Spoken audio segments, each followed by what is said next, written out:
Look, we've all heard that maxim that I know that half of my ads are working, I just don't know which half. So you have to consider half of your ad spend is wasted. But what if you could finally know which half? Well, in today's episode, we're uncovering how AI-powered attribution is transforming marketing in a privacy-first world. Welcome to Using AI at Work. I'm your host, Chris Daigle. Each week, we'll be learning how today's business owners, entrepreneurs, and ambitious professionals are getting more done with smart use of tomorrow's tech. Let's get started.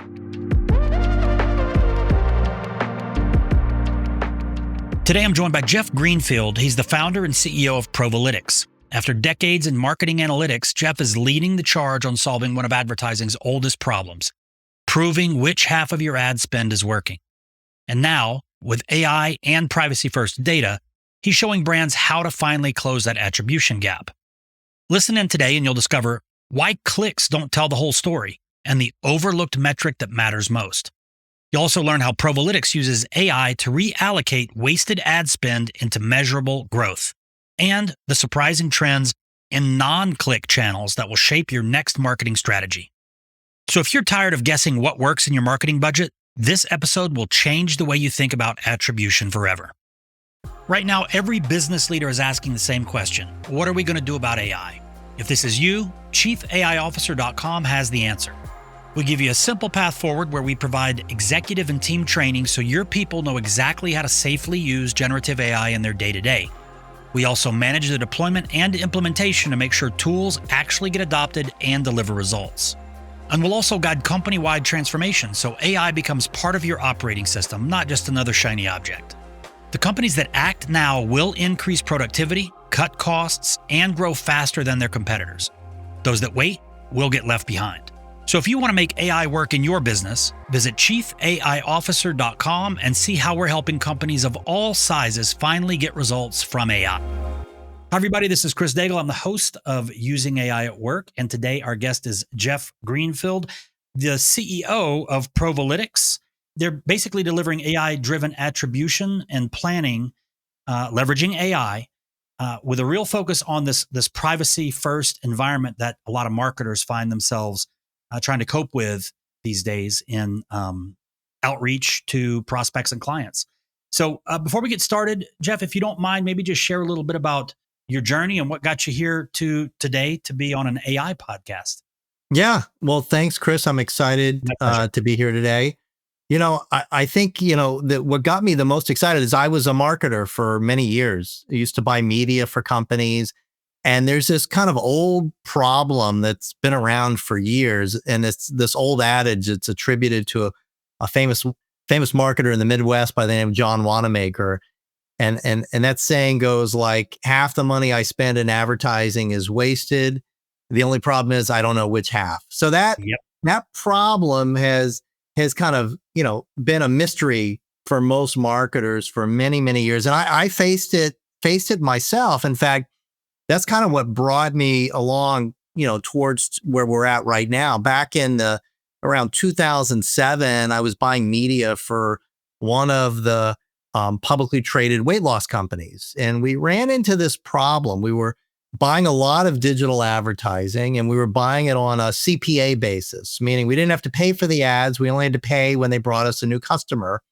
And that determination that there was a new customer was all based upon these digital pixels. And so what would happen is that we would get a new customer, when you go and you order something and you put in your credit card, you hit submit and a thank you page comes up, and then that would fire a pixel and they would say, hey, I got you that customer. But here was the issue is that, and this happened before I got there. This is the issue I discovered is that we were running 6 different partners on a cost per sale basis, meaning six companies were running tons of media out of their own pocket to generate sales for us. And the issue that we had is that they were kind of spraying and praying is what it's called in the world. Yeah. And so what that meant is that for every new customer we had, all 6 of them would claim that's my sale. Ouch. And so at the end of every day, we would end up paying out 6 times more commissions than we should have. And so we looked around for a solution. The only solution was to put all of them inside of one of these what was called DoubleClick, which eventually became Yeah. Google, but was DoubleClick's ad server. And at the volume they were running, that was going to cost the company about $85,000 a month. And the CEO told me, no, we needed to come up with something different. So I had a kind of a technology side hustle, if you will, back then, and was building out a bunch of things. So I had a team already working on stuff. So I pulled off a couple of people and started building out kind of this rudimentary system that would allow us to determine who actually got the credit for this sale. But also, since weight loss back then was something that people they didn't just buy it immediately. They had to think about it. There was research. There was a lot of competition. I was also interested in who built the awareness, who started them on their journey, and then who kind of helped them along in the middle. So I ended up building out what became one of the first multi-touch attribution companies, which was called C3 Metrics. And I built that company up to about 55 employees. So I left buying media and went over to the measurement side, although measurement to me did not seem very sexy. It seemed more exciting to be the person, moving the dials and buying the ads. Creative and all that. Measurement actually became very sexy because you're in the middle of a lot of stuff that's going on. You get to see what's happening across a multitude of clients, and it's fascinating. I exited that company in 2019, thinking after 12 years that was enough. And then COVID came. And with COVID came about all of these privacy changes. And what I mean by that is it was in a big, everyone remembers the update on Apple on your iOS where you click and Facebook and all these apps would say, do you want to allow this app to track you? And everyone's like, no. But what people didn't realize is that it was tracking us before. And so that was the first thing that happened. And then the other thing that occurred is that a lot of sites kind of put up walls, if you will. Facebook stopped allowing to have outside vendors look in on their stuff. And also, so those were kind of the big shifts. And now there's all these privacy regulations. And what I saw was that there was going to be this kind of monumental shift where measurement was going to have to be done completely differently. And then the biggest kind of ringing bell for me was that Google Analytics said, hey, we're going to update to a new version, which they were doing on a regular basis. But they said, because of privacy, everyone has to update the code. And Google Analytics is used across every company in the world because it's free. Yeah. But what that meant is that for a period of time, this concept of measurement and analytics was going to be at the forefront of every company in the world. And it seemed like a great opportunity to jump back in and do it again. So, but this time I decided that instead of having to collect all of this data, that we could leverage this new world of AI and these super fast computers. So I started building this out in 2022, did some beta tests with clients in 2023, and then we started commercializing it in 2024. So that's kind of been my journey. And again, the goal here is to be able to find that missing half, find that half that's wasted, and then tell marketers where it is better spent in order to improve. So imagine being able to get more sales than you normally have ever gotten with the same amount of money. That's essentially what the goal is, and that's what the platform does. For the listeners, if you're not a sophisticated marketer, you're probably operating on that Wanamaker model. 50% of it's working. I just don't know which half, right? So this is very important if you are in the marketing profession or if you're just you're operating a company. If your marketing team isn't paying a lot of attention to what Jeff was just discussing, you are not in an optimized ad spend environment. So this is very important stuff. So what you mentioned, Jeff, and you kind of passed through it, but I think it's very important. If you've got multiple ad partners out there, somebody may have gotten my initial interest, but somebody else's link may have been who I bought through. And you guys are able to track that attribution from initial interest to, they clicked on follow up from advertiser 2, and then they ended up buying from advertiser 3. Is that correct? That's right. But let me kind of paint the picture. Yeah. Let me give an example. Let's say that you've got a company and you've created this phenomenal hose, a hose that doesn't leak. And so you advertise and it has a cool name and you advertise on Meta, which is Facebook and Instagram, and you've got videos of the thing. And then you're also advertising on Google so that when people type in the name of the hose, that they'll be able to find the page and click on it and purchase. So someone comes along, they're scrolling through their Facebook feed and they see this cool video and they hover over it for a second, but they don't watch it. They don't click on it. They don't do anything, but they recognize it's a new hose. Okay, great. And that's it. And then let's say the next day they're on Instagram and all of a sudden they see it again and now they watch it. They watch like the 30-second video, but they're not ready to buy. You've now built the awareness and they say to themselves, okay, when my hose starts to leak, I'm going to get one of these cool hoses. Yeah. Okay.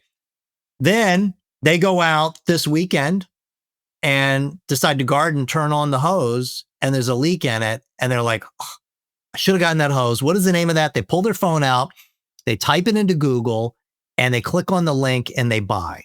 Okay.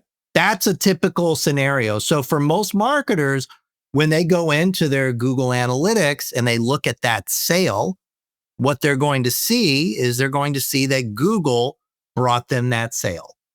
And so now multiply that 1,000 times over 1,000 sales over the month. And a marketer who's smart, who's following the numbers and the data, which they all should, would then say, Google's working great. Facebook, Instagram is not working. So they would cut their spend on Facebook and Instagram and try to spend more on Google. And the strangest thing is that since there's that delay of like a couple of days to maybe a week and a half, they're not going to notice anything right away. But within a month, they're going to notice that their sales start to decline. And that's because Google Analytics is based upon the click. And the click is not what advertising is buying. The click is the impact from the advertising buy.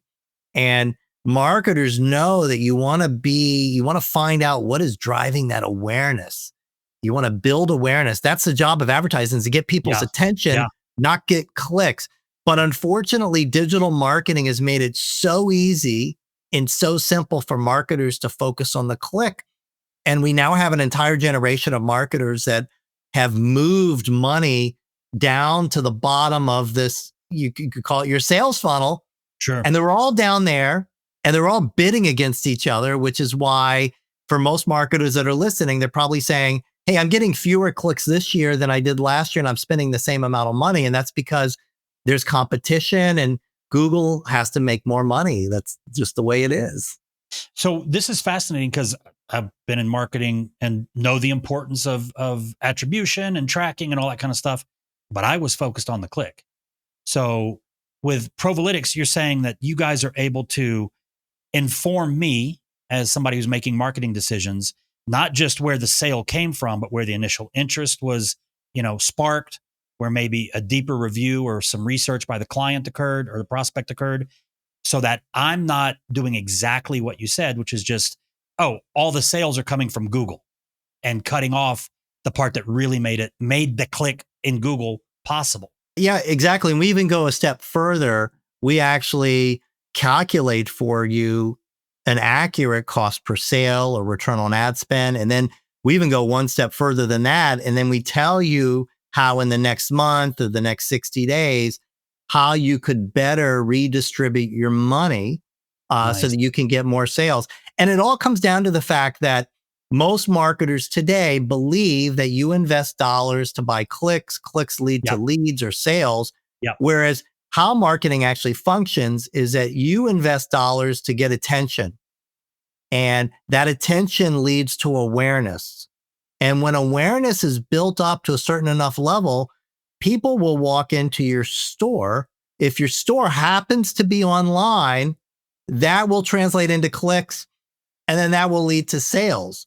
But the key is that clicks are so far down at the bottom of that funnel. Yeah. And the secret here is that for most marketers that are listening, they probably have, like I'm sure you do, Chris, on your computer there, you probably have a Google sheet that has every dollar you've spent over the last year or two by day, and it's got your cost per click, your cost per sale, and all that stuff. And what's crazy is that when you downloaded these reports, just like everyone else, there's actually a column that most marketers don't put in their Google sheet that actually represents awareness or attention. Yeah. And that column is impressions, because actually what you're buying are ad impressions, which is, and you could look at it as like you're trying to generate an impression or a picture of your ad or your product or service inside of someone's mind. And so before there was digital, this is the craziest thing, is that before there was digital marketing, everything was impression based because there were no clicks. So this is what is kind of the craziness for marketers today, is that everyone is focused on the click, and they look back to how things were like in 1990. Like, how is it that BMW actually knew that their ads were working? How is it that Coca-Cola knew that their ads were working? Well, they used statistics and math, but it was all based upon ad impressions.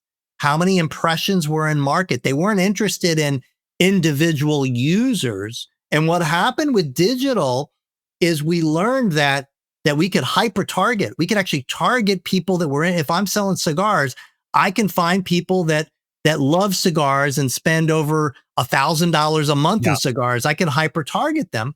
But the issue with that is that when you hyper target, you have the cost to deliver your ad, which is always the same. But every time you add in a layer of targeting, it exponentially increases the cost of your ad. So you may get customers, but at the end of the day, you actually may be losing money on those customers depending on your product or service. And so sometimes it's best to kind of pan the camera back and, spread your advertising out, make it broader so you're actually reaching more people. That was the secret that big brands did before digital marketing came around, and it worked great. So everybody, we'll get into the AI part of this conversation in a minute, but what Jeff is sharing here, like, again, I've got a 20 years in marketing, and I'm having some aha moments here. So Jeff, I want to kind of dive into that a little bit. Sure. As somebody who spent a lot of money on paid advertising, I didn't pay much attention to impressions. Big mistake, right? I'm realizing now that I wasn't thinking about it the way that you just described, that one channel may have provided the awareness or attention. Another channel would have built the interest before they did click on the Facebook ad or the Google link or the affiliate link or whatever it was. So for anybody who's not a marketing pro, doesn't have a degree in marketing, that's a very critical distinction that you need to make sure that your team is thinking that way, that they're understanding exactly what Jeff has just explained, that the click certainly matters. That's where the sale comes from. But there's upstream activities that occurred for this, and that unless they've got, the right tools or the right mindset, they're probably just glossing over that and going, oh, that didn't work. A bunch of impressions, but no purchases from Meta. The link came from a Google search. So, wow. You're right on there, Chris. And I'll give you when you think about that Google sheet, the one with the clicks, the way most people optimize, meaning the way that most people make a decision, okay, now it's the new month. What am I going to do this month? Is they'll take their clicks and they'll look at them. Maybe they'll graph them over the last month, and they'll look at the days where the clicks were the highest. They'll look at the days when the leads or the sales were the highest, and then they'll dig into their platforms for those particular days and see what campaigns ran, and they'll do more of that. Real simple. Hey, whatever generated the most clicks, I'll do more of that. Yeah. And what we're saying is take that same Google sheet, and this is kind of the DIY method, if you will, for marketers. Take your Google sheet and regenerate it all for at least a year, but add in impressions. So now you've got date, you've got impressions, and impressions should come before clicks, psychologically as well on your Google sheet. Then for the last year, I would just take and, you can just grab the column of date and impressions and create a graph. And you're going to graph it, and you'll see that every day is never the same. It's always different. And you want to total it up. So if you had ads running on Facebook, you want to add all those impressions up. And people will say, well, Google search, that's click-based. It's like, it is, but there's also impressions that are there because people see the ad, may not click on it. And they may not click on your ad. They may click on someone else's ad, but you want to add all those impressions together. And then what you want to look at now, you want to take that graph that you already had of your clicks, and you want to look at how those impressions impact the clicks. And there's going to be a delay. Yep. And what I mean is you may have a lot of impressions one day and your clicks may be relatively low and they may not go up for a couple of days. Sometimes it could be 2 weeks, depending on every channel, marketing channel, and every product or service has what we call a time to conversion. I'll give you an example. Automobiles in the US, Yeah. people are in market 9 months before they purchase because a lot of people in the US have leases, and you usually get a letter from your lease company saying, offering you a pull ahead lease. And so meaning come back to the same dealership, we'll give you a good deal and save you money. So if you're a smart automobile marketer, you know that you want to get that person's awareness before they get that letter. So you kind of have to go 10 months out. So it all depends on that time frame that you're thinking about.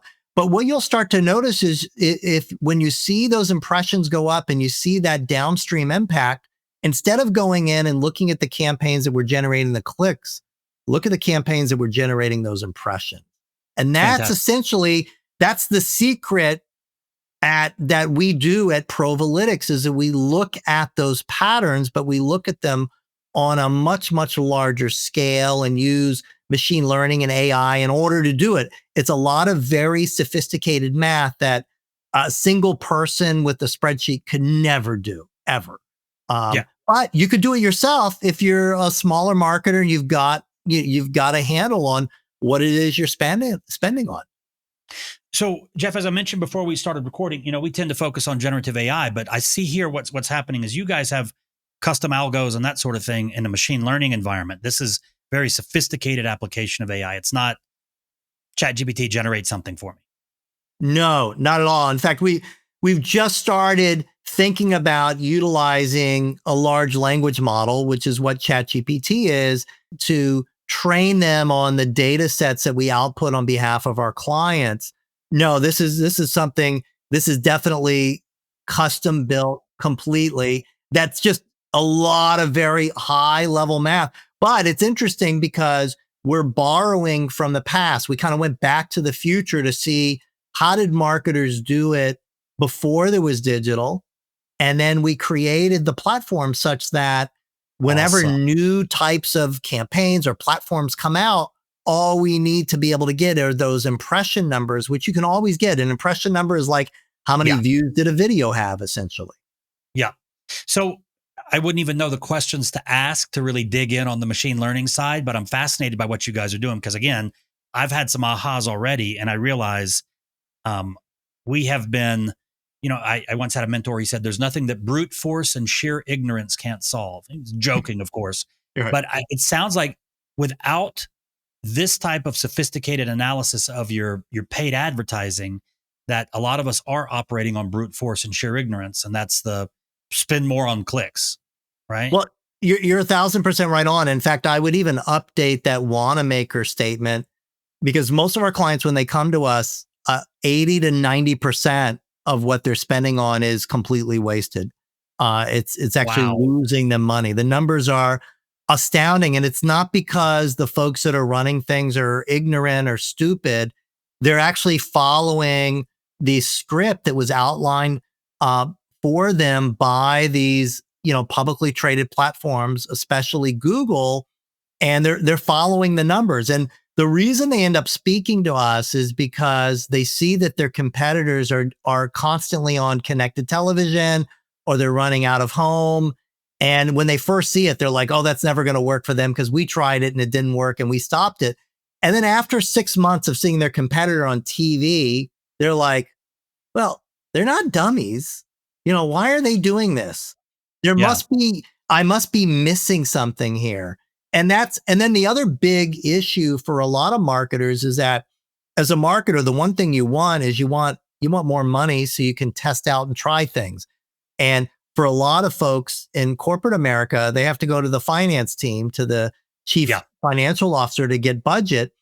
And what ends up happening is that they bring in their spreadsheets and their numbers never add up. They never match what the CFO had, and they get laughed out of the office. And finance has this opinion that marketers can't do math. And it's not that they can't do math. It's just that, their hands are tied because they're trying to string together data from 7 or 8 different platforms, and they're all taking credit for everything. And so the numbers never work. So we come in and become this kind of single source of truth, if you will, Love it. that Yep. enables them to be able to have conversations with finance. And then the numbers work, which is pretty cool.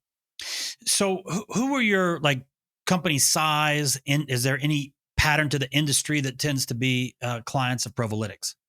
Folks that are, it's typically larger advertisers, those that are spending, upwards of 10 or $20 million or more per year. It tends to be obviously e-commerce has gone through a major shift in the last couple of years. It used to be, if you had a product, you would have it on your website. And if it took off, that was the greatest thing in the world for you. You have a hot hit. It's awesome. And that had difficulty because as you started advertising, you ran into the same problem I talked about before, the deduplication and stuff. Yep. But you're spending a lot of money, but all the orders are coming in on your website. Then one day you get a call and you find out that someone is now selling a knockoff of your product on Amazon. So you're like, okay, well, now I have to be on Amazon. So you set up an Amazon store, and now you're spending all these dollars to tell people about your product. But in America, when people hear about a product, the first place they go to search now is Amazon. And so very quickly, what ends up happening is a lot of your sales now start to come over to Amazon, but now you're also advertising on Amazon.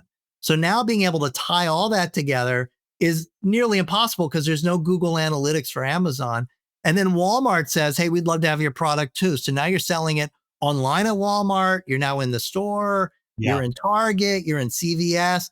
And now it's nearly impossible to figure it all out. So for those types of folks, we're a perfect solution for them as the different places where people buy, because you can convince people to say, hey, try our product.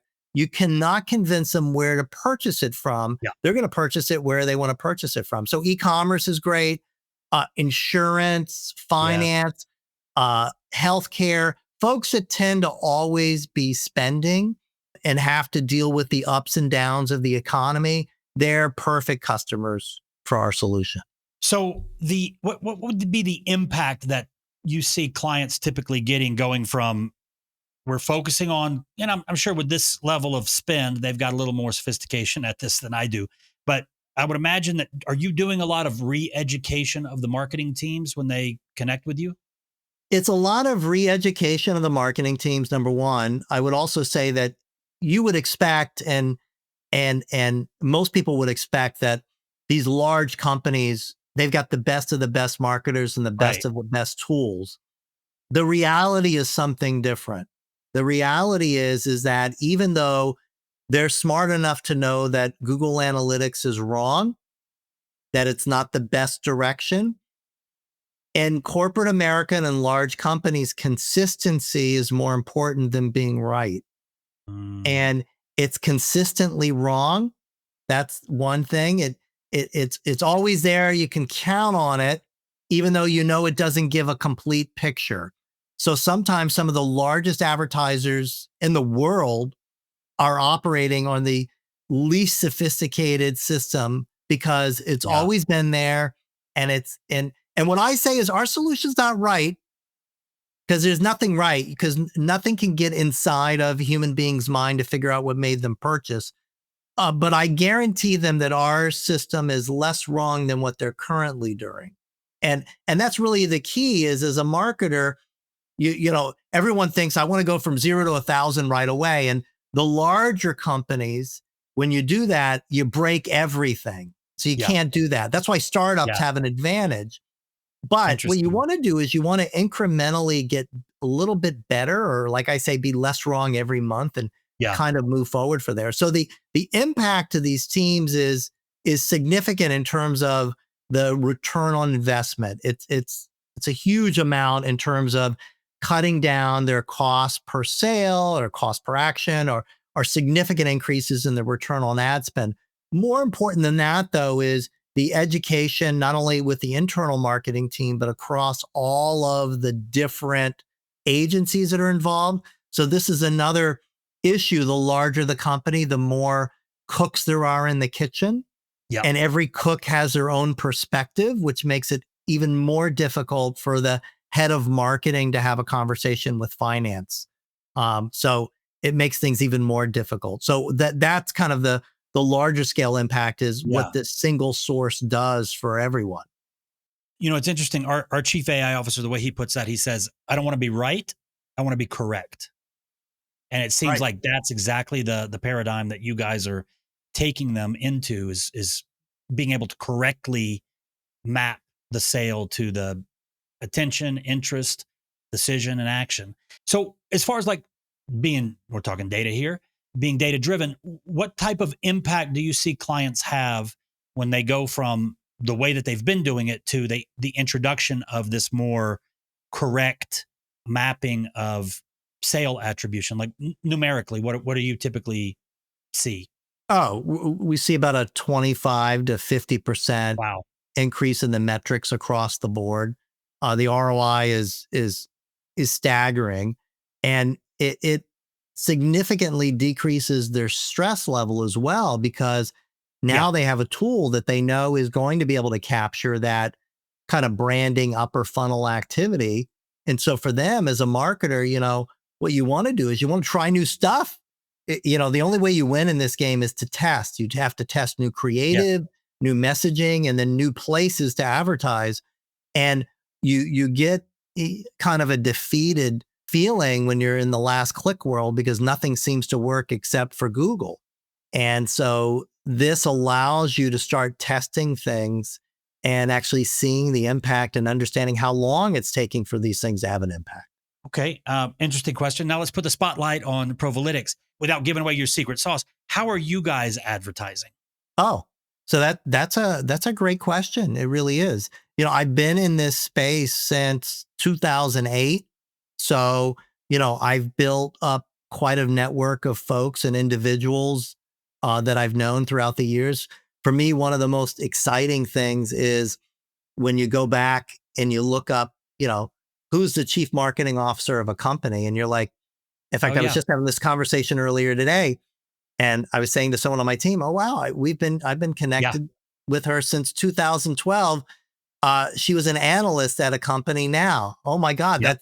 so to me that's pretty exciting to see people kind of grow up and move up in this industry. And so primarily it's been leveraging relationships that I've had from a marketing perspective. This is, this is enterprise grade software. It's a very long sales cycle, incredibly long. This is not a decision that someone says. In fact, I've had folks that have said, oh my God, after one phone call, let's do it, send me a contract. Those never work out because they're not thinking ahead to all the Yeah. ramifications. This impacts, across different aspects of the business, and you need to get buy-in from all of them in order to have a successful outcome. So it's a combination of leveraging those relationships to having introductions, and then working through the sales cycle. Obviously, we're doing things like behavioral retargeting and some upper funnel advertising, primarily on LinkedIn. LinkedIn is primarily our main point because all of our prospects, 100%, all are on LinkedIn. They're Yeah. all active on LinkedIn. And then LinkedIn kind of becomes that gateway. The nice thing is that with LinkedIn now, you can actually do connected television using your LinkedIn contacts. So you can prospect on LinkedIn, build up a prospect list, and then buy CTV advertising based upon those profiles. It's pretty cool. I had no idea. We should probably start. LinkedIn, if you remember, got acquired by Microsoft. Yep. Microsoft really wasn't that big in the ads business, but LinkedIn has grown substantially. And we're now starting to understand that the value, it used to be before privacy, it used to be the value was these companies that had built up all of these unique IDs based upon cookies, Yep. meaning I've put you into a persona list without your permission. You don't even know you're here, but it's based upon your behavioral activity online. And now we've moved to a world where privacy is paramount. And the only way that people are building up lists is if I have an app or a community like a Facebook or like a LinkedIn. Because in order to join LinkedIn, you have to give your express permission. You have to authenticate with an email. They're now making people authenticate with like a driver's license and everything. And so now the value of LinkedIn has gone up substantially for Microsoft because of all of these privacy changes that have occurred in the advertising ecosystem. It's interesting. We spend a lot of our time. We certainly provide content that's primarily our outreach. We used to do a lot of paid ads because we were more targeting B2C, Right. which makes a lot of sense, but also makes sense on B2B. But we're kind of like you, where we've got the relationships that have kind of, I guess, launched the B2B effort. What are maybe some of the trends that you're noticing? Because obviously, with the amount of spend that your clients are doing over the size of your client catalog, your book of business, you guys have a lot of intelligence on where things are headed, right? Absolutely. What are some of the trends that you're seeing now based on that insight you're getting from all the optics you've got on across the spectrum? Well, what we're seeing is this emergence in media plans of what I'm calling non-click digital channels. And these would be things like connected television, which is Yep. essentially, TV ads that are purchased through digital means and that are hyper targeted. And I would also include with that streaming. So, essentially, if you turn on Amazon Prime and you see an ad, that's a connected television ad.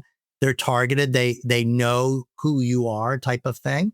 I Hmm. would also add to that podcasting, and then also influencers as well. So there's huge impact from influencers, which I would say is like the modern day equivalents of product placement and product in film and television.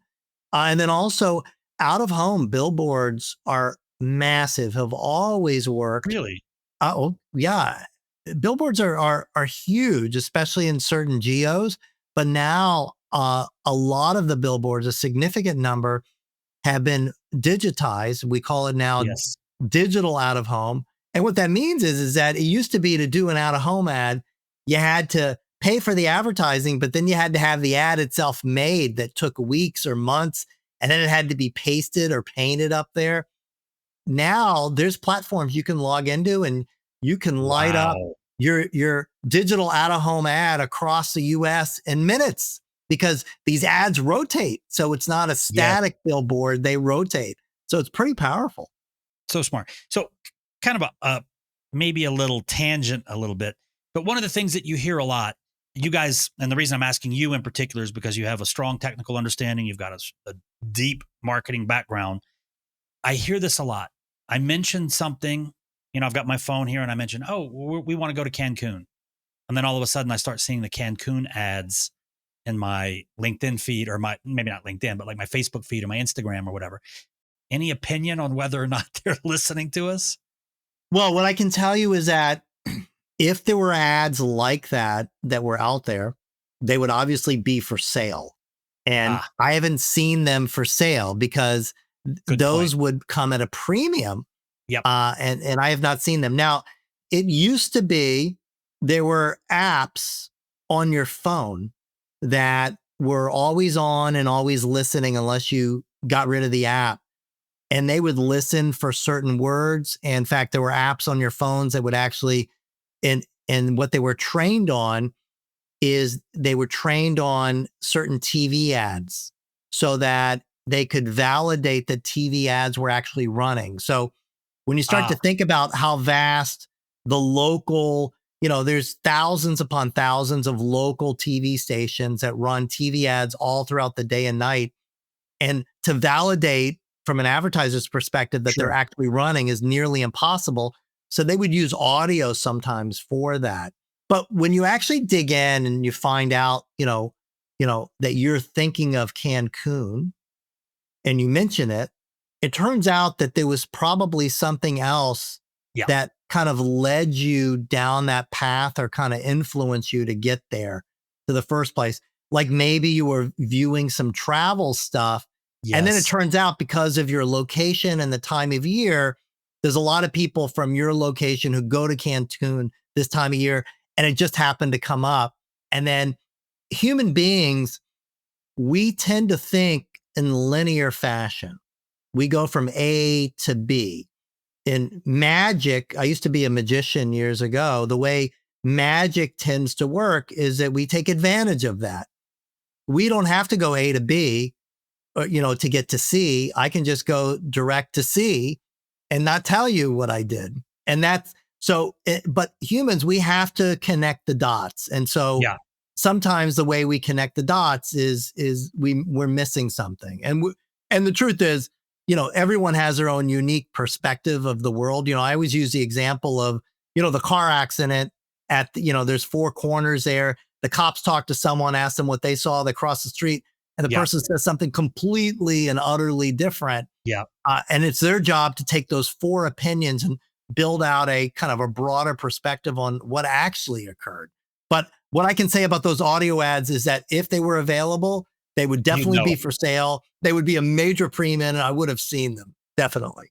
Okay. Well, that's very comforting. So it's probably more of just like a reticular activating system thing. I've been thinking about it, and all of a sudden I assume that they were listening because even though the ads were running in the background before I was looking for Cancun. Right. Okay. I heard a marketer years ago from BMW who said that when their ads, so this was probably 35, 40 years ago, that their ads were not designed for the consumer today.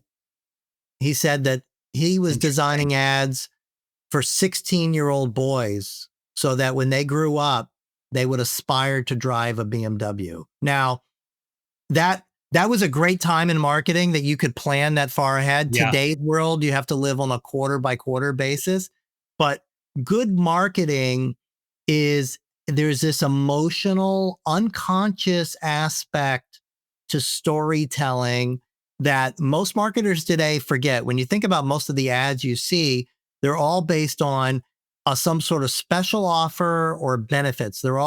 Every ad is in sales mode, sell, sell, sell, sell, sell. Yeah. Versus, hey, let me try to get a personal connection with you. I want you to feel something for my brand.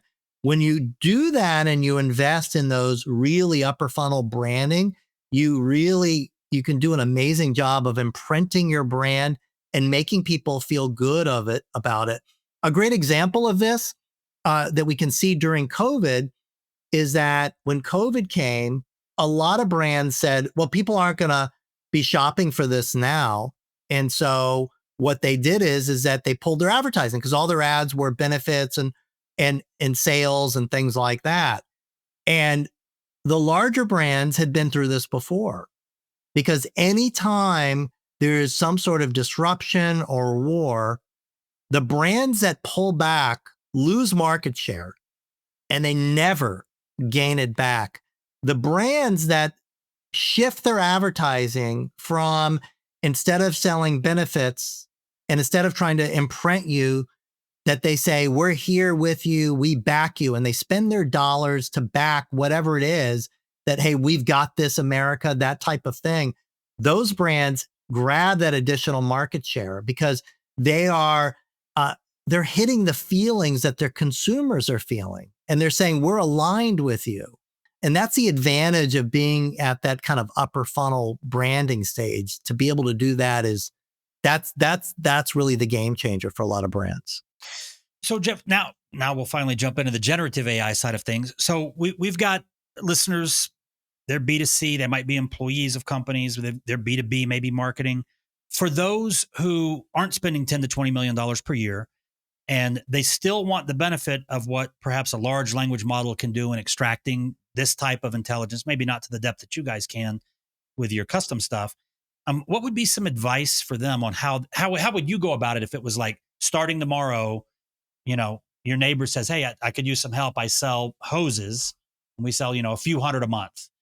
How would you recommend that because it's obvious, like you spent 30 years thinking about this stuff or whatever, right? how would you tell them to approach this if the only tool they had was maybe ChatGPT?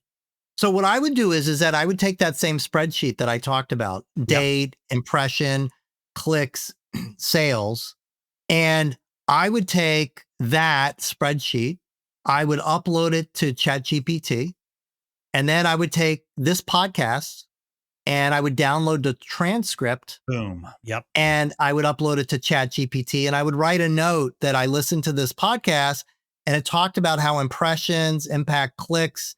And can you look at my impressions and the patterns there and let me know what days I should examine because it's telling me that there's some campaigns that are there. That's what I would do is that instead of me, the human, look at the graph, Yeah. I would give it to ChatGPT and I would use the transcript because if you haven't done that with a transcript from a podcast or anything, it's great Yeah. because ChatGPT, you can just, wherever this is at, grab the transcript, put it in a text file, upload it, ask ChatGPT to summarize it. But in this case, you want to use the intelligence that we've talked about to instruct ChatGPT on how to analyze those impressions, clicks, and sales. That's what I would So do. easy.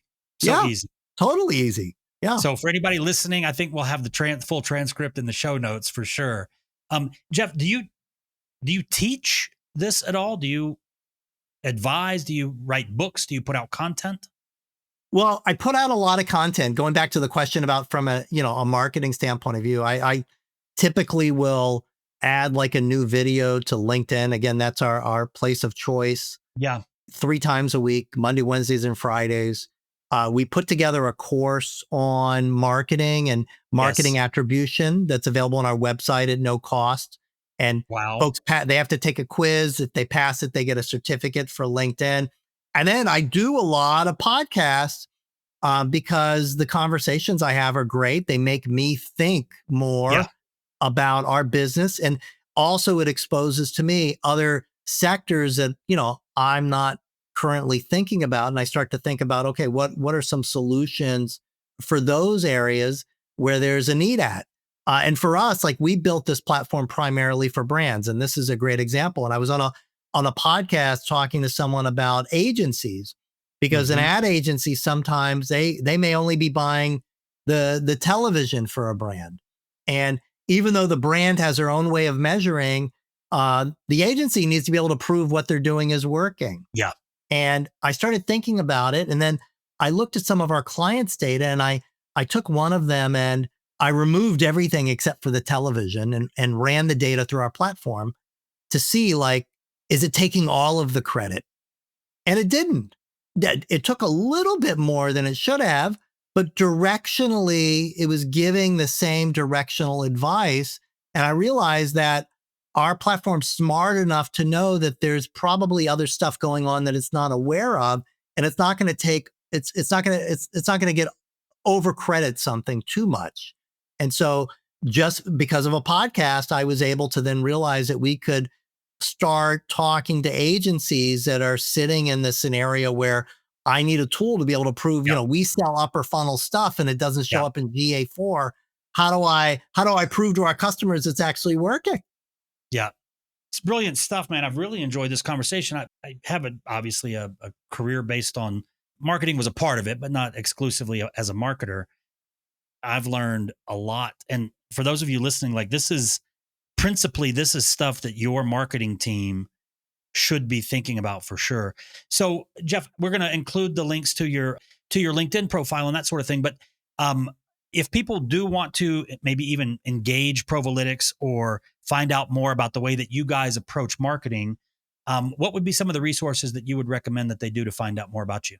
Well, obviously go to the website. It's provalytics.com. You can also go to getprova. That's GETPROVA.com. Prova actually means proof in Italian. So it means get proof because that's the problem that folks have. And then on the website, there's you can download our playbook that kind of talks through, what Provalytics does, the solutions it solves for, and gives a couple of case studies. But then we've got all sorts of other materials. If there's even a demo on there, you can sign up for and watch the demo. And then there's tons more resources. If you're interested, we can send out a list of the types of reports that we make available. And there's even a new report that we just put out. We're just finishing it off right now on connected television and how that's kind of changed things as well, too, from a measurement perspective. And I guess final question, you've mentioned television a lot. I've been a digital marketer, and I guess television at this point is becoming digital, like you said, with or out of house with Right. the billboards and things like that. You're bullish on that channel in particular? Of course. I mean, the Yeah, greatest thing about TV is that unlike digital with people scrolling along and seeing tons of ads at once, you've got the whole screen. And there's still something about when someone sees an ad on TV and you're in between Coca-Cola and Walmart, you credibility. actually get you're elevated in the consumer's mind that, wow, you're as big as Walmart. It's that implied kind of endorsement, if you will, of the other Yeah. ads that are running at that same time. So TV works. It's always worked and it will continue to work. I'll tell you, I'm going to be paying a lot more attention to your perspective on marketing because, again, I've learned a lot in this. I didn't know it was going to go in this direction as far as marketing strategy and tactics, but I'm hearing things from you that, and I know a lot of very talented marketers, but I'm hearing things from you that I don't hear from them, and I'm interested. So, everybody, everything that Jeff has mentioned is going to be in the show notes of this episode. And maybe you're not the marketer, but everybody has marketers on their team or their company or an agency or whatever. I would get this type of information, this episode, the links that we're going to be sharing in front of them, just to make sure that they're thinking the same way that we've heard Jeff describe today. So, Jeff, any closing remarks before we wrap up the episode? No, but thank you so much. It's been a great pleasure and an awesome For sure. conversation as well. Definitely. Right. And so everybody that was listening, thank you so much for joining us for yet another episode of Using AI at Work. You know where to find us. New episodes come out every Monday. So we'll be looking forward to having you join us on the next one. Jeff, thank you so much again for your time. And everybody, go use AI. Thanks for tuning in to Using AI at Work. Don't forget to subscribe for more conversations about how to use AI at work. And a special thank you to our sponsor, Chief AI Officer, for empowering businesses with AI education and training. Visit their website for a free AI readiness assessment and AI strategy guide to help you get started using AI at work. That's www.chiefaiofficer.com. Special thanks to our producer, Evan DeSaulnier, for making this episode possible. Follow us on Twitter at the handle Using AI at Work, and visit www.usingaiatwork.com for free resources to help you harness AI in your role.